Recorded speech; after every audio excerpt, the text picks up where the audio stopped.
hand-wringing about viewership numbers for the Oscar telecast and how they need to nominate movies that people have seen and popular Oscars and not nominating Spider-Man, Don't Look Up has quietly become one of the most seen Best Picture nominees in quite a long time.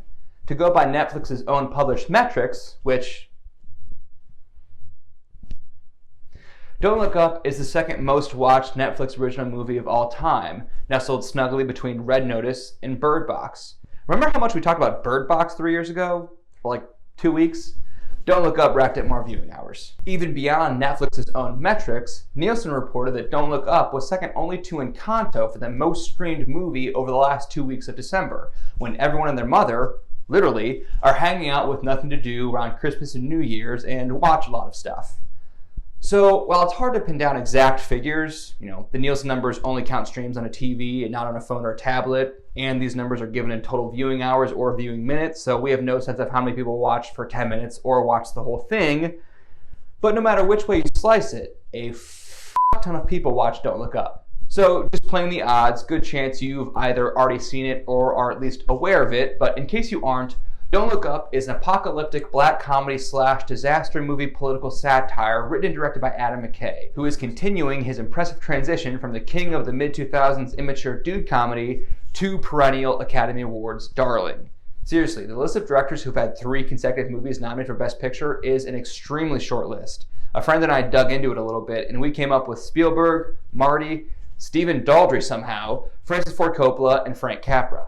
We may have missed some, but that's a really short list. Don't Look Up is about the discovery and response / non-response to a large planet-killer comet heading towards Earth. The comet is discovered by 2 Michigan State astronomers, Dr. Randall Mindy, played by Leo DiCaprio, and PhD candidate Kate DiBiase, played by Jennifer Lawrence. And the bulk of the movie follows Dr. Mindy, Kate, and NASA scientist Teddy Oglethorpe, played by Rob Morgan, as they attempt to get world leaders, the media, and the public at large to take action to prevent, or at least give a shit about, their impending deaths. The world leaders in question include U.S. President Janie Orlean, played by Meryl Streep, and her son Jason, who is also her chief of staff, played by Jonah Hill, both of whom are far more concerned with their poll numbers than with the comet, and only acknowledge the comet at all when it becomes politically expedient as a media diversion from a scandal. The major media figures in the movie are played by Tyler Perry and Cate Blanchett, basically doing a riff on Morning Joe as hosts of a news talk show called The Daily Rip.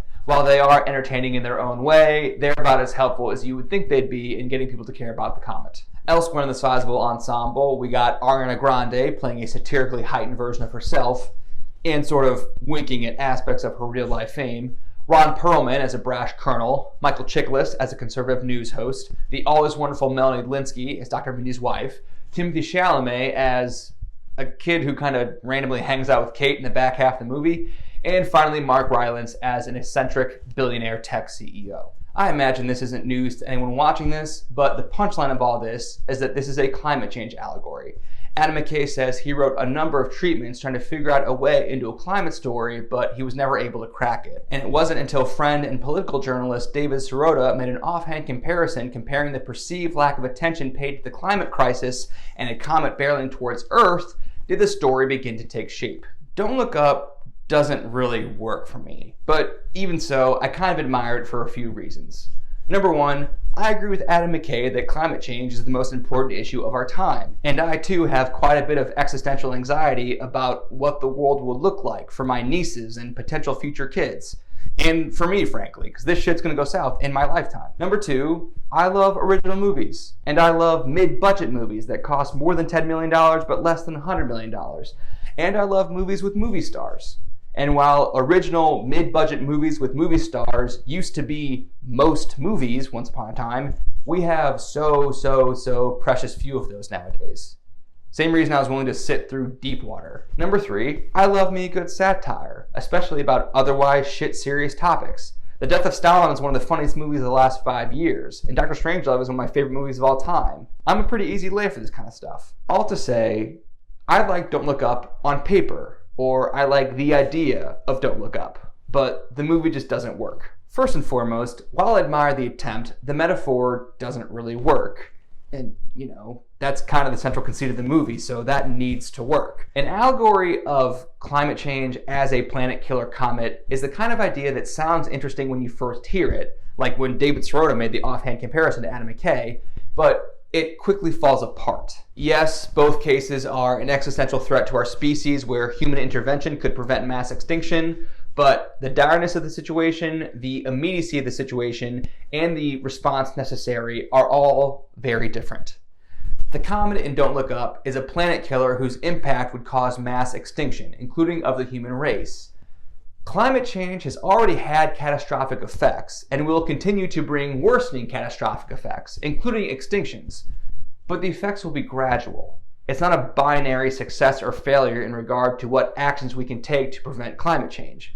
Addressing climate change is a mitigation strategy. The United Nations has a target to keep the average global temperature rise below 2 degrees Celsius, and that figure is based on a number of predictive models about when the effects of climate change become irreversible. Without a serious commitment from nations and corporations to limit emissions, we're currently on target for a 3-degree temperature rise, or maybe more. But that likely won't cause human extinction. Preventable suffering and death on a massive scale, but not extinction. While the movie obliquely introduces the idea that the uber wealthy will always survive any planet-killing event, think the ending of Dr. Strangelove, the number of people who avoid the comet's effects and the lengths they must go to in order to do so are both much more extreme than what's likely to happen with climate change. Pointing out these differences may seem obvious and trivial, but that's kind of the whole point. It isn't potentially going to happen. 99.78% to be exact. Oh, great. Okay, so it's not 100%. The movie not only invites you to consider the parallels between a comet and climate change, that's why the movie exists. That's the movie's whole purpose. Therefore, the limits of the parallels kind of become the limits of the movie. Yes, climate change is a slow-motion car wreck, and the movie's point is that if it were a regular speed car wreck, maybe people would take it more seriously. The thing is, though, it is a slow-motion car wreck, and doing the what if it weren't movie quickly loses the metaphor. If this were a completely different situation, then things would be completely different. Okay. Eric Levitz wrote a much more exhaustive piece in New York Magazine outlining the limits of the movie's central metaphor, pointing out that the solutions to avoid disaster in the movie are much simpler and more readily available than the solutions proposed to prevent climate change. And crucially, these solutions for the comet don't require Americans to tolerate significant disruptions to their existing way of life, for a payoff we may never see or even be aware of. Again, unlike climate change. My immediate question upon watching the movie for the first time was, who is this for? I have to believe this isn't going to convince any climate deniers to suddenly give a shit, and I don't think it's really for the people already taking climate change very seriously and reducing their carbon footprint and whatnot. That's just preaching to the converted. I imagine the intended audience is the majority in the middle, the people who acknowledge climate change is real but are unwilling to disrupt their own lives, or even suffer minor inconveniences, in order to do anything about it. And if the movie is indeed attempting to reach those people, I really think it misses the mark.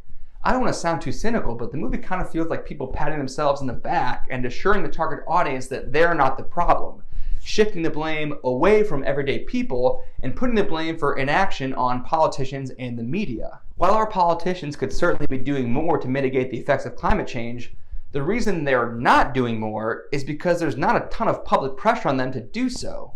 The inaction from those in power is because the masses don't care enough, not the other way around.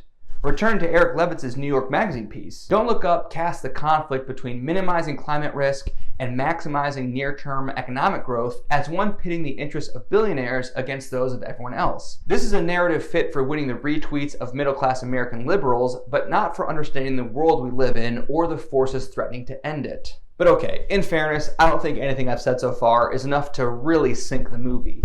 Yeah, the central metaphor doesn't really hold up to scrutiny, and yeah, the didactic aspects of the movie are maybe a bit misplaced, but those things are forgivable as long as it's funny and tells a good story.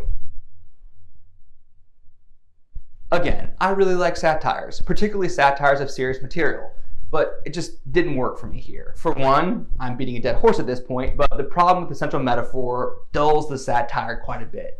It no longer feels like a satire of the political, public, and media response to climate change. It feels like something else. The Death of Stalin is a pretty straightforward retelling of the events in the wake of the titular death of Joseph Stalin and all the maneuvering people did in the resulting power vacuum. It's just all heightened to comic levels. The reign of terror and cult of personality forced these Stalin lackeys to tiptoe around each other in a really performative way, as they're all secretly plotting their own power grabs. How can you run and plot at the same time? And the movie highlights the inherent absurdity in all of that. Similarly, Dr. Strangelove is taking an all too plausible military situation and pointing out the inherent absurdity of the decades-long foreign policy that opened the door to such a plausible and apocalyptic military situation.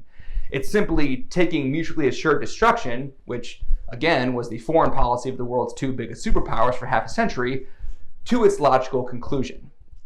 So both those satires work so well because they're portraying either real situations or uncomfortably plausible situations. And I know Adam McKay specifically cited Strangelove as a reference point, so I'm sure he would argue that this movie falls into the uncomfortably plausible situations bucket. Maybe not the comment itself, but the response to the comment is uncomfortably plausible, as I'm sure McKay would argue. It is and it isn't. I think McKay is arguing that it's uncomfortably plausible based on the real-life response to climate change.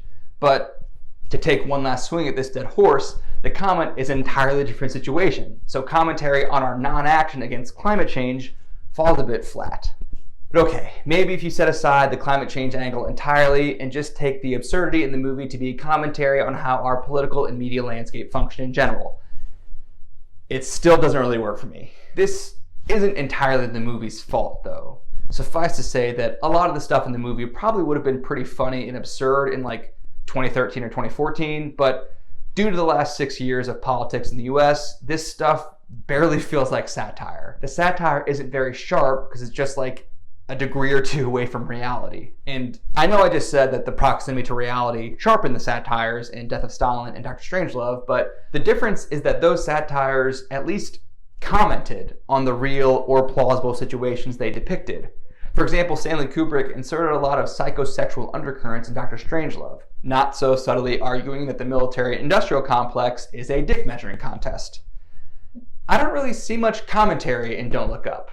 Or maybe the commentary is fairly obvious. It's the world we live in heightened just a few degrees, so I guess the commentary is simply, isn't this a sad state of affairs? Yeah, I guess, but that's not exactly sharp or biting satire. But as I kind of alluded earlier, there is certainly stuff I like. I think Jonah Hill is very funny as a nepotism chief of staff. I think Meryl Streep is giving one of her best comedic performances in years. There are a couple of genuinely funny bits with Jennifer Lawrence's character. I think Mark Rylance is really going for it in a way that certainly annoys some viewers, but I bought it. I like Timothée Chalamet, but his character doesn't really have a purpose until a small 30-second thing he does in the movie's final moments. And I think Cate Blanchett's pretty funny in this. The movie got very polarizing reviews, but it wasn't a you either love it or hate it scenario, more of a you either hate it or think, yeah, that's pretty good scenario. I certainly don't hate it, and if my two options are either hate it or yeah, that was pretty good, I'm closer to the latter, but it just didn't leave much of an impression on me. It didn't really inspire a ton of thought or feeling. It's not that I would say it's boring, but it's just not very interesting.